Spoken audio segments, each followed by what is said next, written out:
today I'm going to go do a girth measurement on my client Andre here. We're going to start generally from the top and work our way down. Hi Andre, my name is Rupert. We're going to do some girth measurements. This is going to measure overall size, not separating muscle and fat. It will involve drawing on you. Is that okay? Oh, wonderful. Alright, we're going to start with the arm first. We're going to take a landmark palpation, which is giving you a bony point at the top of the shoulder called the acromion process. We're going to put the top of the tape measure on top of this landmark and just line it up with the radial joint just near the elbow. From there we'll just measure halfway and denote that halfway point with a 10 mark.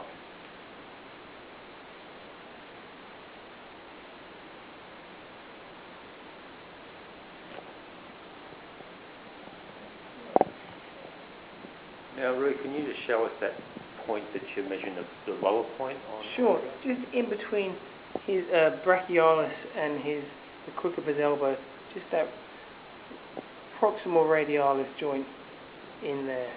Lovely. Alright, so I've got halfway, and now I'm just going to place that tape measure over halfway, and note down in centimetres that there's a 14 centimetre arm. I'll just drop that down there.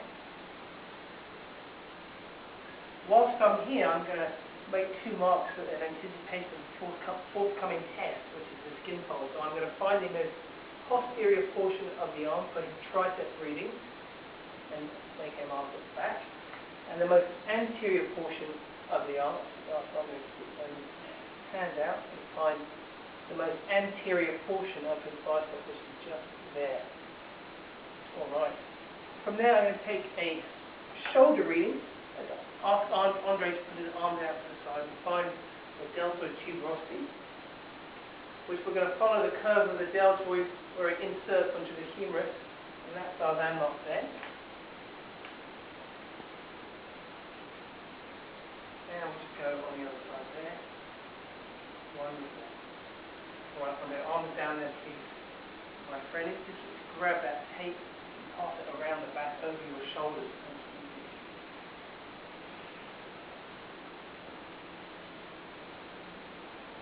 Okay, to ensure that both sides of the tape are parallel, are both on the denoted landmarks, it's not twisted, and that looks pretty good. And get nice and eye level with the tape,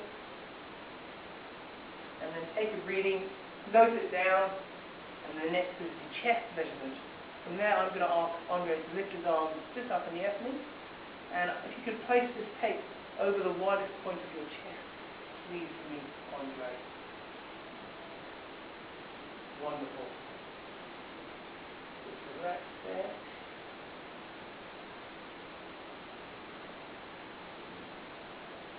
Nice and eye level with it, ensure it's not twisted in any way, it's even. Fantastic, and make a note of that. Brilliant. Alright, and then we're going to shuffle ourselves down. Just place this tape over your belly button for me. We're going to take a waist measurement, which is the girth of the waist around the umbilicus. Again, always get nice and eye level with it. Great stuff right there. Wonderful. Okay, it's not twisted, parallel on both sides, and note that down.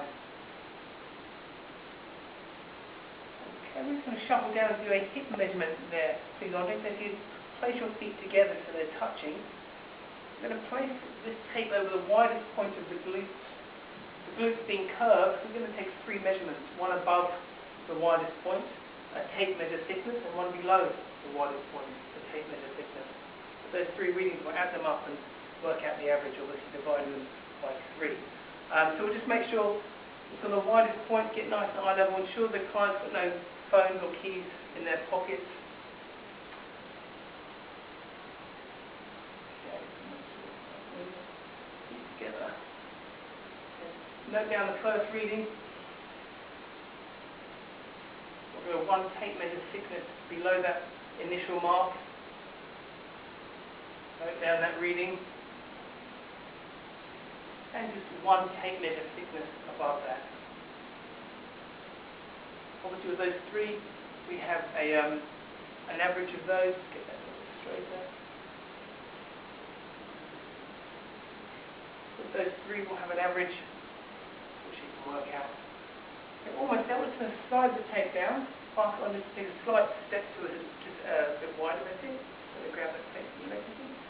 Okay, just the side. We're going to ask Andre to place his fingertips so they're straight. Where the longest finger finishes, that's the consistent landmark that we're going to use to measure his thigh measurement. It's important to know with the client, remind him or her to be wearing the same clothes and attire, the consistent reading each time they come in for their reassessment. We'll take a reading there, nice and eye level, ensure it's not twisted. Great stuff. Note that down. Alright, almost there, just the calf there. We're going to go assess the girth of the calf from the front, place the tape over the widest point of the calf. Make sure it's nice and straight and even. Take a reading, note that down. And wonderful. All done, and there are your girth measurements.